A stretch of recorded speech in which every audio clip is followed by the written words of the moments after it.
you take a look at the measures of gross domestic product, and they're highly ideological. I mean, for example, one of the ways to increase the gross domestic product in the United States is to do what in fact is doing, not repair roads.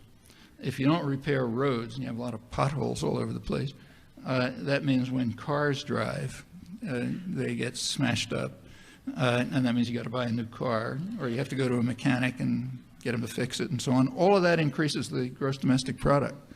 Okay, you make people sicker, you know, by polluting the atmosphere.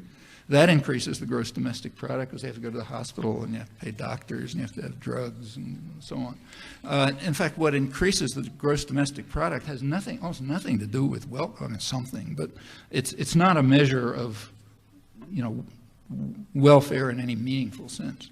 There have been efforts to construct other measures which do take account of these things, and they give you very different stories. I'll just give you one source to look at if you're interested. The United States is one of the, maybe the only industrial country anyway, one of the few that does not publish regular what are called social indicators, like measures of social welfare, you know, child abuse, mortality, all kinds of things.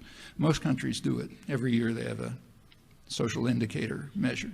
The United States doesn't, so it's kind of hard to get a measure of the social health of the country. But there have been efforts to do it. There's one major project at Fordham University, Jesuit University in New York, for years. They've been trying to construct a social health measure for the United States.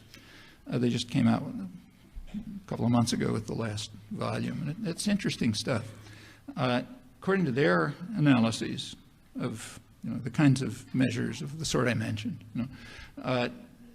it turned up until about 1975, that is through the golden age, as it's called, social health went up more or less with the economy.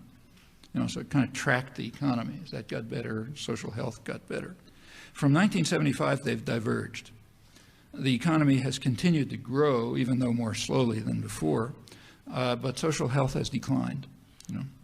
And in fact, they conclude that, and it's continuing to decline, they conclude that the United States is in a recession, serious recession, from the point of view of measures that matter. Well, that's when you're beginning to look at questions like, sustainable development, meaningful development. But that requires a completely different perspective on, all of these issues of economy and consequences and so on.